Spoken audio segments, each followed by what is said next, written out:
Okay so hello students, welcome back to target GPAT. So students, आज की जो video है इसमें मेनली हम बात करेंगे सिपोई फार्मासिस्ट की। सिपोई फार्मासिस्ट होता क्या है, इसका क्या सिलेबस होता है, क्या एग्जाम पैटर्न होता है, किस तरीके से सिलेक्शन क्राइटेरिया होता है और जॉब की पोस्टिंग क्या होती है, क्या रोल होता है इसमें, ये सारी चीज़ें आज की इस वीडियो में हम मेनली डिस्कस करने वाले हैं। ओके स्टूडेंट्स, तो सिपोई फार्मासिस्ट एक ऐसी वैकेंसी है जिसके बारे में बहुत ही कम स्टूडेंट्स को पता रहता है। अदर्स वैकेंसी का तो बहुत सारे लोगों को मालूम रहता है, लेकिन इन वैकेंसियाँ ये कब आती हैं कब चले जाती है कुछ मालूम ही नहीं हो। आज की जो वीडियो है मेनली हम इसी पे फोकस करेंगे पूरी। अभी 2024 में सिपोई फार्मासिस्ट इनटेक रिक्रूटमेंट 2024-25 आया था।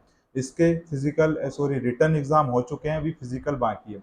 तो इन सारी चीज़ों को समझने के लिए आज हमारे साथ है मिस्टर शिवम, जो कि हमारे सिपोई फार्मासिस्ट कैंडिडेट रह चुके हैं। रिटर्न एग्जाम इन्होंने भी रिसेंटली क्लियर किया, फिजिकल भी ये दे चुके हैं। तो ये जो है हमारे सिपोई फार्मासिस्ट रिक्रूटमेंट जो टेस्ट था 2024 का, इसके बारे में सारी डिटेल्स आज इनसे हम क्वेश्चन के थ्रू पूछेंगे और जानेंगे कि एग्ज़ाम कैसा रहा, कैसा क्या पैटर्न था, सिलेबस क्या क्या था, फिजिकल टेस्ट कौन कौन से हुए, इनके क्या क्या क्राइटेरिया था उसमें और उसकी तैयारी किस तरीके से करनी है। So hello Shivam, welcome back to target GPAT. Thank you. So कैसे हैं शिवम आप? बढ़िया। तो शिवम, आपकी जो जर्नी थी अभी सिपोई फार्मासिस्ट की, एग्जाम के फॉर्म से लेके आपके फिजिकल तक की, आज हम सारी आपसे पूछने वाले हैं। तो बताइए शिवम, सबसे पहले मुझे कि ये जो एग्जाम है सिपोई फार्मासिस्ट आखिर होता क्या है, इसके बारे में आप थोड़ा डिटेल में बताएंगे। इसके बारे में मैं थोड़ा बता देता हूँ कि मतलब एग्जैक्टली क्या और कैसे रहता है। जैसे और सभी रेलवे के बोर्ड जितने बोर्ड रहते हैं उनके हॉस्पिटल्स रहते हैं हर जगह ना, उसी तरह इंडियन आर्मी में बहुत सारे हॉस्पिटल्स रहते हैं। जैसे बहुत मैं एक दो का एग्जाम्पल बता दे रहा हूँ। जैसे दिल्ली में कंटेनमेंट बोर्ड हॉस्पिटल्स है, पुणे में है, लखनऊ में है। इसी तरह बहुत सारी जगह हॉस्पिटल रहते हैं। कभी 51 हॉस्पिटल है पूरे इंडिया में। तो इससे पहले जो फार्मासिस्ट का रोल था हॉस्पिटल में वो नर्सिंग असिस्टेंट वाले निभाते थे। मतलब पहले ये फार्मासिस्ट को हायर नहीं करते थे, लेकिन फिर पॉलिसी चेंज हुई, रेगुलेशंस बढ़े, तो इसके आधार पे इन्हें फार्मासिस्ट को हायर करना पड़ा। जैसे हम सबको पता है ना कि ड्रग लाइसेंस की ज़रूरत होती है फार्मेसी चलाने के लिए। तो इस सब पॉलिसी को फुलफिल करने के लिए इन्होंने फार्मासिस्ट को फिर हायर करना शुरू किया। तो जहाँ तक मुझे याद आ रहा है, जो पहली रिक्वायरमेंट आई थी वो 2021 में आई थी। तो 21, 22, 23, ये थी 24, यानी ये लोग 3 साल से हायर कर रहे हैं। मतलब पहली रिक्वायरमेंट अभी 2021 से रिसेंटली ये एग्जाम स्टार्ट हुआ है मतलब। रिक्वायरमेंट हायर करना ही 2021 से शुरू किया। ओके, ठीक है। तो ये एग्जाम में जनरली आर्मी के लिए जो फार्मासिस्ट होता है वो रिक्रूट किए जाते हैं इसमें, है ना? आर्मी हॉस्पिटल्स के लिए। हाँ, जो आर्मी के मेन हॉस्पिटल्स हैं, जैसे इनके बटालियन भी होते हैं, उसमें ये रोल नर्सिंग असिस्टेंट वाले ही निभाते हैं। अगर बटालियन के बेसिस पे अगर ये हायरिंग शुरू कर दें तो बहुत ही ज़्यादा वैकेंसी आएंगे, बहुत ज़्यादा लोगों को हायर करना पड़ेगा। इसमें आर्मी वालों को एक प्रॉब्लम ये है, क्योंकि ये पोस्ट परमानेंट रहती है, इसलिए ये बहुत ही मिनिमम हायरिंग करते हैं, जितना कम से कम हो सके। बाकी जो रोल है वो नर्सिंग असिस्टेंट वाले ही निभाते हैं। अच्छा अच्छा। तो इस बार जो एग्जाम आया था इसमें कितनी पोस्ट थी? ऐसा रहता है, आर्मी वाले को जितना भी रिक्वायरमेंट ये रिलीज़ करते हैं, ये कभी पोस्ट डिस्क्लोज नहीं करते हैं।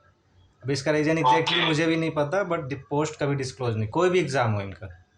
तो मतलब जनरली रिक्रूटमेंट आती है, इसमें वैकेंसी आती है, लेकिन पोस्ट नहीं बताई जाती कि कितनी क्या है वो, है ना? लेकिन जैसे मैं वहाँ फिजिकल तक गया था तो उसमें बहुत सारे ऑफिसर थे, वो मेंशन कर रहे थे कि आप लोग पूरे 50-60 लोग हो और पोस्ट 10, 11, 12 ही हैं।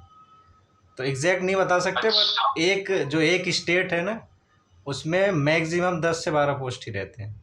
ओके, मतलब जैसे कि अभी रिसेंटली में रेलवे फार्मासिस्ट की आई है, तो इसमें भी स्टेट वाइज डिवाइड की गई हैं। तो किसी स्टेट में 6 है, किसी में 8 है, किसी में 15, किसी में 20 करके। तो सिर्फ फार्मासिस्ट की हम एक अगर एवरेज माने तो एवरी स्टेट में 10, 8, 10, 12 पोस्ट होती है ना? ऑल ओवर इंडिया पे वही हमारी लगभग 100, 200, 250, 300 के समथिंग जाती होगी। ओके।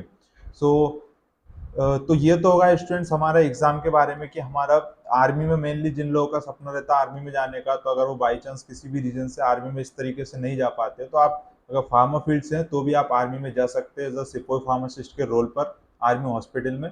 तो चलिए अगली बात करेंगे फिर इसका एग्जाम अभी जैसा कि शिवम आपने बताया कि 2021 में सबसे पहला हुआ था। अब ऐसा कोई मतलब आपको कोई जानकारी आपको लगता है कि अगले जैसे कि 2021 में हुआ था फिर 2024 में हुआ, तो हो सकता है कि अगली 3 सालों 2027 में फिर से इसकी वैकेंसीज आ सकती हैं क्या? नहीं नहीं, ये तो कंटिन्यू आ रहा है। 21 आया, फिर 2022 में भी आया, 23 में भी आया, और ये 24 रहा। अच्छा, मतलब एवरी ईयर्स इसकी वैकेंसी आ रही है, हर एक साल इसकी वैकेंसीज आ रही हैं। ओके, मतलब अभी ये नया इंट्रोड्यूस हुआ है शायद इंडियन आर्मी में, तो अभी जब तक सारी वैकेंसीज फिल ना होगी तब तक हर साल इसमें वैकेंसीज आती रहेंगी। हाँ, ऐसा कह सकते हैं। सो ठीक है शिवम, अब मुझे ये बताइए कि अभी आपने जो प्रिपरेशन स्टार्ट करी थी वो कब इसके फॉर्म आए थे और कब से स्टार्ट करी थी आपने, जरा इसके बारे में थोड़ा बताइए। इसके साथ मैं एलिजिबिलिटी क्राइटेरिया भी बता दूंगा, क्योंकि इनका थोड़ा स्पेसिफिक रहता है एलिजिबिलिटी क्राइटेरिया। इसकी फॉर्म आई थी फरवरी 2024 आई थिंक। ठीक है, तो जब इसके फॉर्म आए थे उस टाइम पे जब आपने देखा होगा, तो इसमें मेन फॉर्म फिल करने के लिए मेन एलिजिबिलिटी क्राइटेरिया क्या था, कि मतलब कौन कौन इस फॉर्म को डाल सकता है, बी फार्मा के अलावा अदर, और क्या क्या उसके पास एलिजिबिलिटी होनी चाहिए जो कि इसमें अप्लाई कर सकते बिल्कुल। तो सबसे जो मेन क्राइटेरिया है इनके फॉर्म अप्लाई करने का, वो है जब आप फॉर्म भरने ही जाओगे इनकी वेबसाइट पे ना, तो पहले ही वो एलिजिबिलिटी के लिए आपको प्रोसेस करवाएंगे। पहले आप डायरेक्ट फॉर्म नहीं भर सकते। पहले एक लिंक मिलेगी आपको, उस पर आप क्लिक करोगे तो उसमें लिखा रहेगा सीधा एलिजिबिलिटी। उसमें क्लिक करोगे तो सबसे पहले वो डेट ऑफ बर्थ मांगते हैं। जैसे कि आपने देखा होगा जीडी वगैरह का है ना, उनको 18 से 21 तक ही अलाउ करते हैं।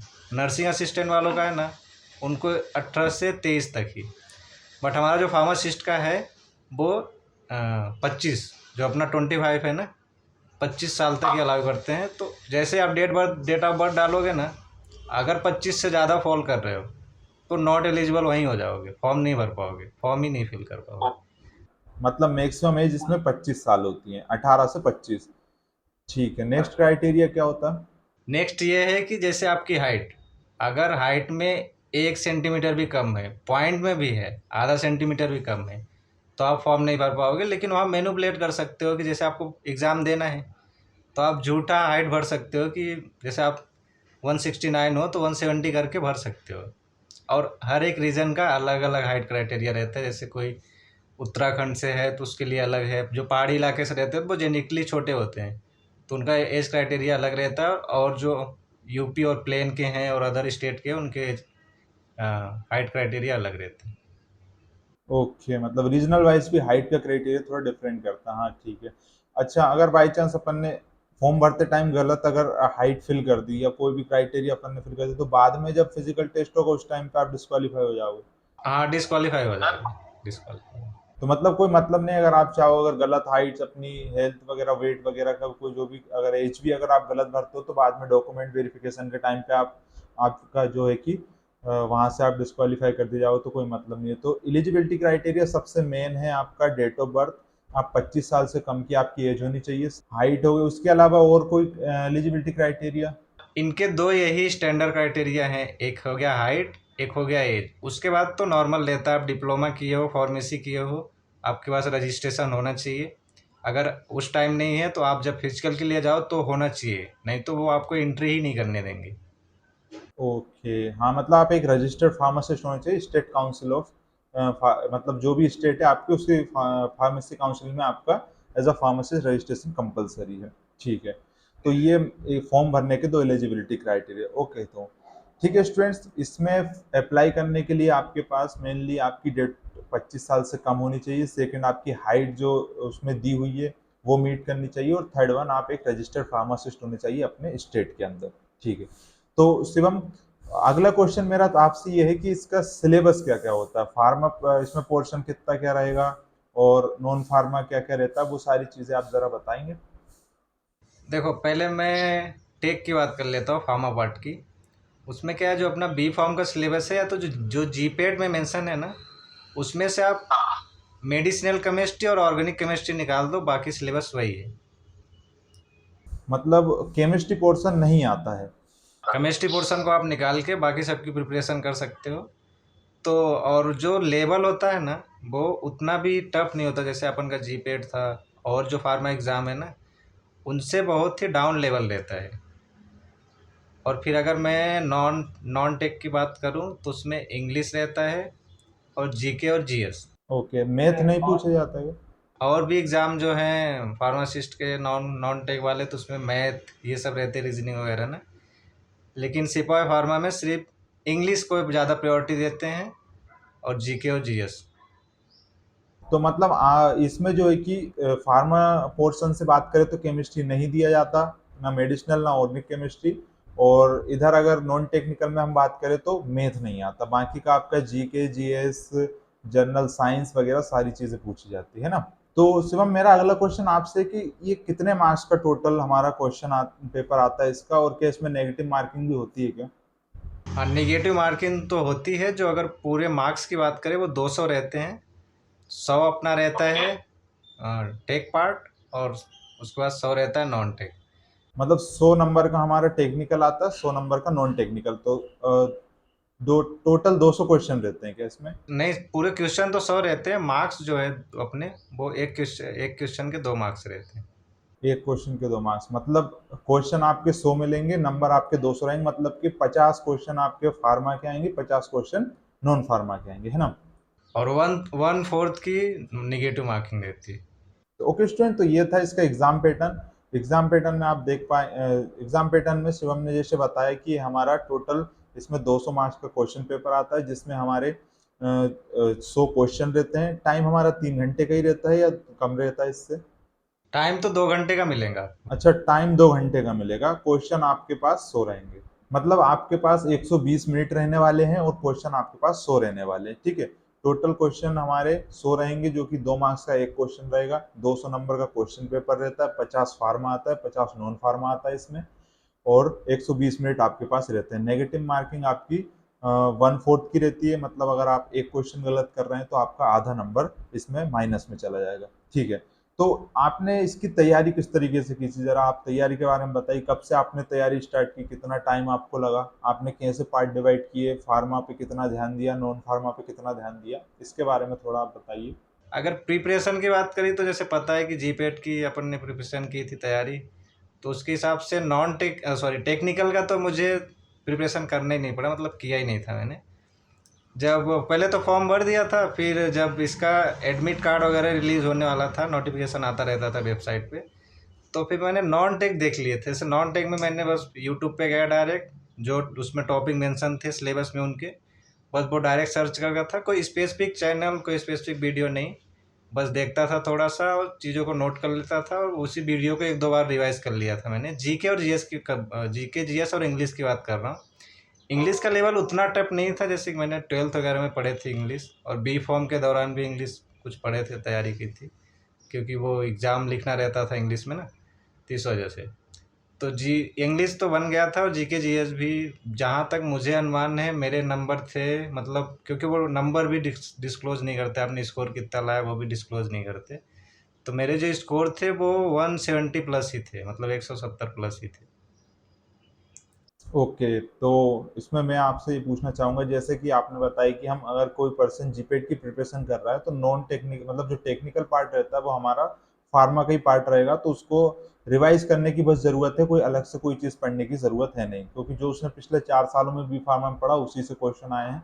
नॉन टेक्निकल पे थोड़ा फोकस किया जाए तो उसमें भी सबसे मेन रहता है इंग्लिश का। इंग्लिश पे थोड़ा मेन फोकस करना। जीएस और आपका जीके से क्या लेवल रहा था, जैसे जनरल नॉलेज से क्या क्या क्वेश्चन पूछे गए थे जनरली? देखो, अगर जीके जीएस की प्रिपरेशन करनी है तो एसएससी लेवल पे नहीं करनी है। जैसे एसएससी का एग्ज़ाम होता है, उसमें बहुत डेप्थ स्ट्रेट फॉरवर्ड क्वेश्चन रहते हैं। कुछ ऐसे क्वेश्चन आते हैं जैसा अपन ने सुने ही नहीं। इसमें जो अपने पड़ोसी मुल्क है ना, जो पड़ोसी देश है ना, उनसे रिलेटेड करंट अफेयर में जो चल रहा है उसको पढ़ लेना है अपने को।